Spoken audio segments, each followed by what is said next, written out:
Okay so इसमें आपको बोला कि using properties of determinants exercise 11 to 15 prove that यानी 15 क्वेश्चन है जो आपका कॉमन डाउट आया है राइट। अब देखो ये इतना डिफिकल्ट है नहीं जितना आपको दिखाई दे रहा है, क्योंकि अगर आप इसको ध्यान से ऑब्जर्व करोगे तो there is only and only one factor which is common and this is delta. This delta or del is common in all the three elements of this C3. So this del is common in all the three elements of column 3, right? So first of all, we need to use the identity, a trigonometrical identity of cos A plus B. You all must be familiar with this identity, okay? Cos A plus B. This is equal to cos A cos B minus sin A sin. The RHS will become sin alpha cos alpha cos delta minus sin alpha sin delta.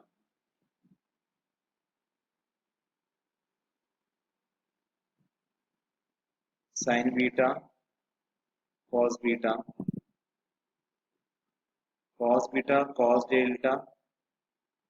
minus sin beta sin delta,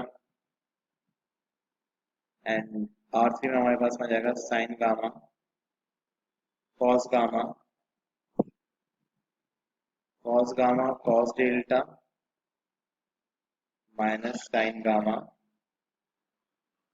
sin delta, right. अब अगर आप थोड़ा बड़ा carefully observe करोगे ना तो आपको यहाँ पे क्या क्या दिखाई देगा, ध्यान से देखना। यहाँ पे हमारे पास में साइन अल्फा है, यहाँ पे भी साइन अल्फा है, साइन बीटा, यहाँ पे भी साइन बीटा दे रखा है, साइन गामा और यहाँ पे भी साइन गामा दे रखा है। तो या तो बेटा आप कॉलम 1 का यूज कर सकते हो, या फिर अगर आप दूसरे ऑब्जर्वेशन को देखोगे तो यहाँ पे आपके पास में कॉस अल्फा है, यहाँ पे भी कॉस अल्फा दे रखा है, कॉस बीटा, यहाँ भी कॉस बीटा दे रखा है, और कॉस गामा और यहाँ भी कॉस गामा दे रखा है। सो ये जो आपको यहाँ पे दो टर्म दिखाई दे रही है, जैसे ये आपकी यहाँ पे फर्स्ट टर्म है, ये सेकंड टर्म यहाँ पे दिखाई दे रही होगी, यहाँ पे भी फर्स्ट टर्म है, यहाँ पे सेकंड टर्म है, यहाँ भी एक फर्स्ट टर्म है और यहाँ भी सेकंड टर्म है। तो आपकी अप्रोच होनी चाहिए इन दोनों टर्म्स में से किसी एक टर्म को कैसे भी करके गायब कर दो। अब उसके लिए या तो आपको बेटा कॉलम 1 को साइन साइन डेल्टा से मल्टीप्लाई करके ऐड करवाना पड़ेगा कॉलम 3 में, या फिर आपको कॉलम 2 को कॉस डेल्टा से मल्टीप्लाई करके ऐड कर माइनस करवाना पड़ेगा कॉलम 3 में से। दोनों में से जो भी ऑप्शन आप चूज करोगे दोनों ही आपके आंसर तक आपको ले जाएंगे ना, वो आपकी इच्छा है, आप जिसका भी यूज करना चाहते हो, ठीक है ना। मैं नॉर्मली यहाँ पे मैं चाह रहा हूँ कि मैं यहाँ से ना इस साइन अल्फा वाले एलिमेंट इन वाले एलिमेंट्स में यहाँ से रिमूव कर दूँ। वो आप पे डिपेंड करता है 100%, आप जिसको भी चाहो रिमूव करवा सकते हो, है ना। हम लोग नॉर्मली करते ही है ना कि R1 tends to twice R1 tends to R1 plus 2R3, बस वही चीज हमको यहाँ पे भी करनी है। यहाँ पे नंबर्स ना देखिए हमको ट्रिग्नोमेट्रिकल रेशियोज दे रखे हैं, बस इतना ही फर्क है और कुछ ज्यादा फर्क है नहीं, राइट। सो यहाँ जो हमारे पास में स्टेप बनेगा, अब आपके ऊपर डिपेंड करता है कि आप किसको रिमूव करवाना चाहते हो। मैं सिंपली साइन को रिमूव करवाना चाह रहा हूँ, so we can do this step that C3 tends to C3 plus sin delta C1। ये स्टेप बेटा मैं यहाँ पे यूज कर रहा हूँ, या फिर आप यूज कर सकते थे यहाँ पे C3 tends to C3 minus cos delta C2। आप दोनों में से बेटा कोई सा भी स्टेप यूज कर सकते हो, दोनों से आपका आंसर आ जाएगा, बट मैं अभी के लिए यहाँ पे स्टेप ये फर्स्ट वाला ऑपरेशन इस्तेमाल कर रहा हूँ। आप सेकंड वाले से एक बार खुद की भी आप पे करने की कोशिश करना, आपको पता पड़ जाएगा कि आपका आंसर सही आएगा कि नहीं आएगा, राइट। अब ये फर्स्ट वाला स्टेप है C3 tends to C3 plus sine del C1। देखो यहाँ से आपको सिंपली एक अच्छा सा आंसर दिखाई देगा, आपका C1 तो सेम टू सेम ही रहने वाला है, that is sine alpha sine beta sine gamma, C2 same रहेगा cos alpha cos beta cos gamma. अब C3 की जब हम बात करते हैं, हमने बेसिकली C3 में क्या ऐड करा, साइन डेल्टा C1 ऐड किया। देखो C3 आपके सामने है, अगर आपने इसके अंदर sine delta into sine alpha add करोगे तो ये सेकंड टर्म आपकी कैंसिल आउट हो जाएगी, तो आपके इसमें बचेगा क्या अल्टीमेटली यहाँ पे कॉस अल्फा कॉस डेल्टा। यहाँ पे आपके पास में क्या बच जाएगा, कॉस बीटा कॉस डेल्टा। यहाँ आपके पास में बच जाएगा cos gamma cos delta. Right, अगर आप ये सेकंड वाला ऑपरेशन अप्लाई करते हैं तो आपके पास में साइन वाली टर्म्स बच जाती, इतना ही फर्क है ना, इस चीज का ध्यान रखना। अब अगर आप ध्यान से देखोगे तो बेटा आपके C3 में से cos डेल्टा कॉमन आ रहा है, तो उसमें से कॉमन निकाल लो। Take cos del common from C3। ये cos डेल्टा तो आपका बाहर आ जाएगा, अंदर आपके पास में रह जाएगा sine alpha cos alpha cos alpha sine beta cos beta cos beta sine gamma cos gamma and cos gamma. अब देखो यहाँ से हमारा काम बहुत ही ज्यादा आसान हो गया है, हमें दिखाई दे रहा है कि C2 और C3 आइडेंटिकल हैं। Here C2 and C3 are identical. अगर किसी डिटरमिनेंट के अंदर दो कॉलम या दो रोज प्रोपोर्शनली आइडेंटिकल होती हैं तो डिटरमिनेंट की वैल्यू हो जाती है 0। ये आपके पास में जाएगा cos delta into 0 which is equal to 0 and which is equal to right hand side। Okay, so इस तरीके से क्वेश्चन करा जाएगा आपका, ठीक है। Okay, to solve such type of equations, we need to use the matrix method. Number one. Then we need to reduce the equations into linear equations, and in order to reduce the equation into linear equation, we need to substitute the values of 1 upon x, 1 upon y, and 1 upon z. So we can make this assumption here that let 1 upon x equal to u, 1 upon y equals to v, 1 upon z equals to w. Now the equations will become 2u plus 3v plus 10w equals to 4, 4u minus 6v plus 5w equals to 1, 6u plus 9v minus 20w equals to 2। And अगर आप चाहते हैं कि आप ऐसा नहीं करना चाहते बिल्कुल भी ना, तो it's okay, perfectly all right. अगर आप ये सब्स्टिट्यूशन नहीं भी करना चाहते तो आप डायरेक्टली भी इस चीज को कर सकते हो। बस आपको जो वेरिएबल वाला मैट्रिक्स है ना, वहां पे आपको एक्स वाई जेड ना लिख के 1/x 1/y 1/z लिखना पड़ेगा, आंसर तब भी सेम आएगा। तो ये कोई कंपल्शन नहीं है कि हमें इसको ऐसा करना ही करना है। Okay, just to make it simpler हम लोग ऐसा लिख देते हैं, otherwise it is not mandatory to do this step. Okay, now we will make the matrix, we will make the coefficient matrix।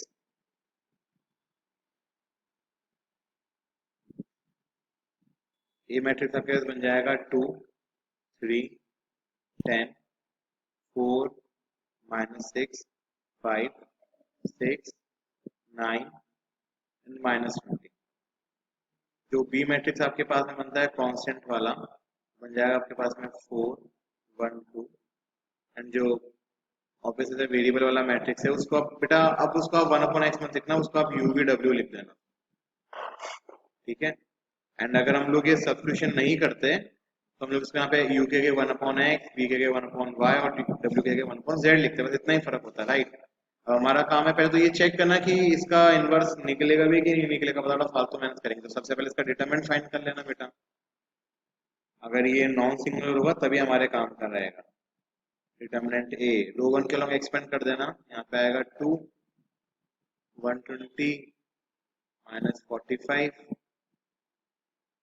-3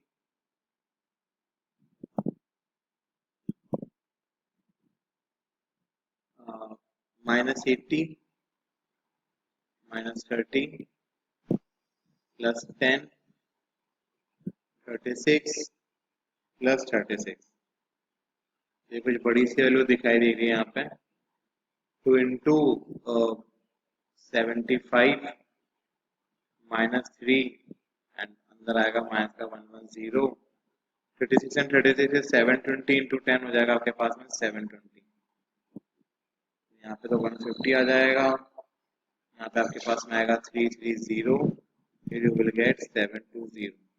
So on adding the three numbers, we will get 0, 5, 3, 8, and 2, 10, carry 1, 2, 3, 5, and 7, 12. So determine A 1200I which is not equal to 0. Therefore A inverse exists. ये तो confirmation हो गया, right. अब हमारा काम है A inverse निकालना, उसके लिए हमें पहले एडजॉइंट निकालना पड़ेगा, उसके लिए हमें पहले कोफैक्टर्स निकालना पड़ेगा। अब इसके कोफैक्टर्स कुछ बड़े बड़े आने वाले हैं, साफ साफ दिखाई दे रहा है, बाकी चेक करते हैं क्या आएगा क्या नहीं आएगा। पहले C11 निकाल लेते हैं। C11 हमारे पास में आएगा 75, C12 हमारे पास में आ जाएगा 110, C13 हमारे पास में आएगा 72। वो मैंने यहाँ से लिख लिया ना डायरेक्टली, ऐसा मत सोचना कि सर को याद है, कुछ याद रहती है मुझे, यहाँ से यूज कर लिए मैंने उनको। C21 अब मुझे भी निकालना ही पड़ेगा इसमें से ना।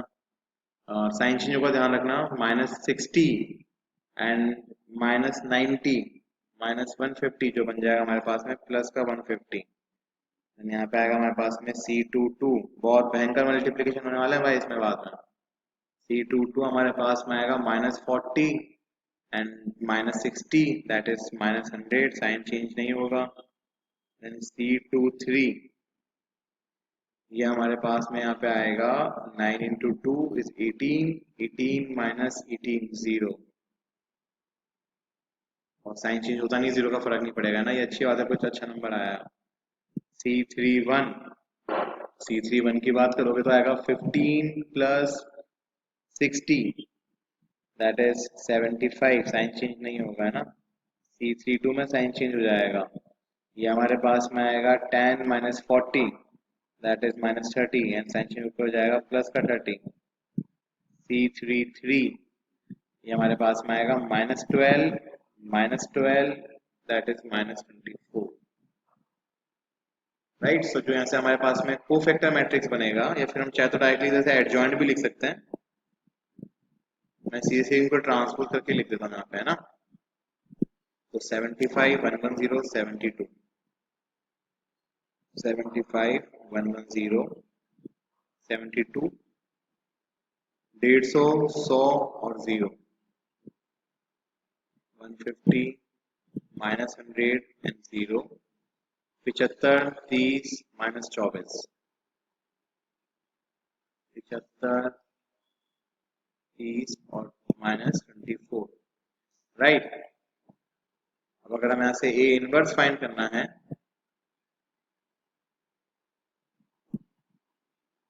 तो बहुत आसान है, 1 upon determinant of A to adjoint of A. So ये हमारे पास में आएगा 1 अपॉन 1200, कुछ अजीब अजीब से नंबर 75 150, हालांकि इसमें से 5 कुछ ना कुछ तो कहीं ना कहीं से कॉमन आएगा ही आएगा, कुछ ना कुछ कैंसिल आउट तो जरूर होगा ना, उस चीज की चिंता मत करना।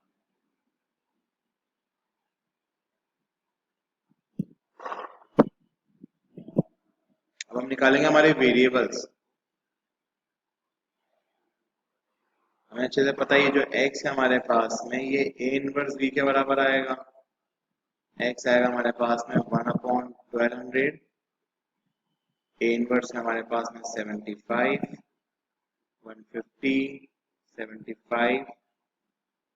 देखो मैट्रिक्स में क्या रहता है ना, उसमें बेसिकली जो भी कॉमन आता है वो हर एक एलिमेंट से आता है, इसमें रो वाइज कॉलम नहीं आती चीजें, हमें ध्यान रखना पड़ेगा ना। हमें यहाँ पे ना ललचाना नहीं है कि यार फर्स्ट वाली रो में से है ना 75 कॉमन है निकाल लो, नहीं ऐसा नहीं करना होता है ना।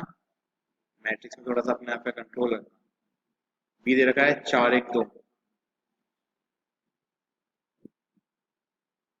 और हमें करना है इसको बढ़िया सा मल्टीप्लाई, ठीक है। ये 1 अपॉन 1200 यही छोड़ देना, ये काम आ जाएगा ये। चलो इसको मल्टीप्लाई करना स्टार्ट करते हैं। 75 इंटू 4 हमारे पास में होता है 300, 150 इंटू 1 हमारे पास में 150, और 75 इंटू 2 भी हमारे पास में होता है 150। चलो कुछ ये अच्छा नंबर है, काम आएगा हमारा। फिर 110 इंटू 4 होता है हमारे पास में 440, यहाँ पे आएगा माइनस का 100 और यहाँ पे आएगा प्लस का 60। 72 इंटू 4 हमारे पास में होता है 288। 0 इंटू 1 बहुत बढ़िया, 0 ही, एंड आएगा यहाँ पे माइनस का 48।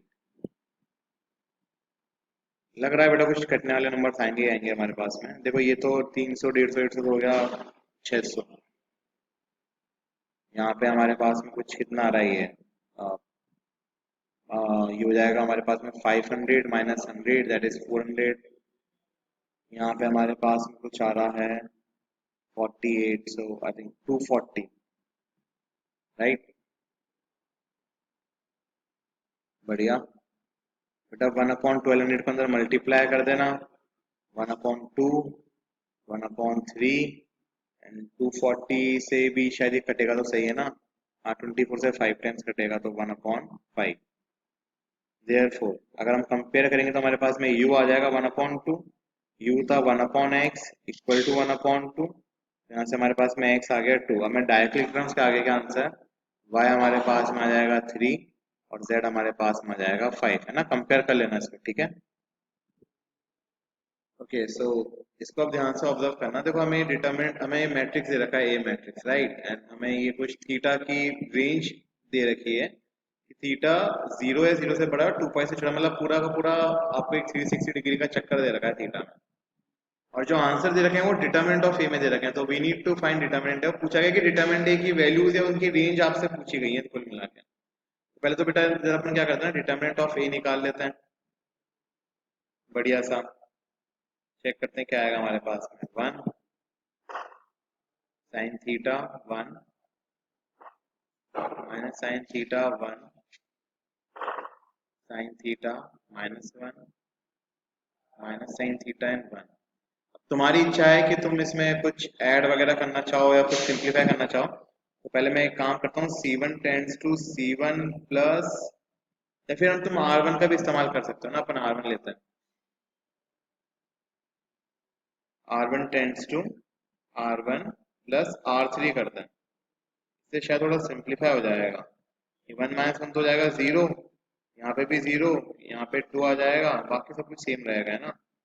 Sine theta 1 sine theta -1 minus sine theta 1। तुम चाहो तो डायरेक्टली भी कर सकते हो एक्सपेंड, बट ठीक है, थोड़ा आसान लगता है ऐसा मुझे करना। आपको डिटरमिनेंट ही निकालना है बेटा, दो वन के लोग एक्सपेंड कर देना, 0 0 है यहाँ पे, बस 2 ही बचेगा आपके पास में। तो 2 के लिए आपके पास में आ जाएगा ये minus sine into minus sine that is sine square theta, and 1 into -1, but minus आता है बीच में भी, तो ये प्लस का 1 हो जाएगा। तो डिटर्मिनेंट ए हमारे पास में आ रहा है 2 into 1 plus sine square theta. अब 1 प्लस साइन स्क्वायर थीटा की कंडीशन हमारे पास में होती है। अब पूछा ये गया है कि ये जो हमारे पास में डिटर्मिनेंट निकल के आया है ना, इसकी रेंज क्या होगी, इनकी वैल्यूज क्या क्या पॉसिबल है। अब भाई पहला आंसर तो दे रखा है कि डिटर्मिनेंट है 0 है, जो कि पॉसिबल है ही नहीं बेटा, क्योंकि देखो हमें पता है कि साइन स्क्वायर थीटा कभी भी 0 नहीं, हाँ 0 हो सकता है बट कभी नेगेटिव नहीं हो सकता। एंड 1 प्लस सम 0 और positive number will always be positive, और मिनिमम आंसर 2 तो है ही पॉसिबल हमारे पास में, राइट। क्योंकि हमें देखो यहाँ पे हमें ना ट्रिग्नोमेट्री की बड़ी सिंपल सी एक कंडीशन ध्यान रखनी पड़ेगी कि जो आपकी साइन थीटा की रेंज होती है ना, वो बेसिकली -1 से 1 तक के लिए होती है। मतलब अगर आप है ना साइन थीटा की मिनिमम वैल्यू की बात करते हो तो वो होती है आपके पास में -1, और अगर आप साइन थीटा की मैक्सिमम वैल्यू की बात करते हो तो वो होती है आपके पास में +1। और यहाँ तो साइन स्क्वायर थीटा दे रखा है, ये तो कभी नेगेटिव हो ही नहीं सकता।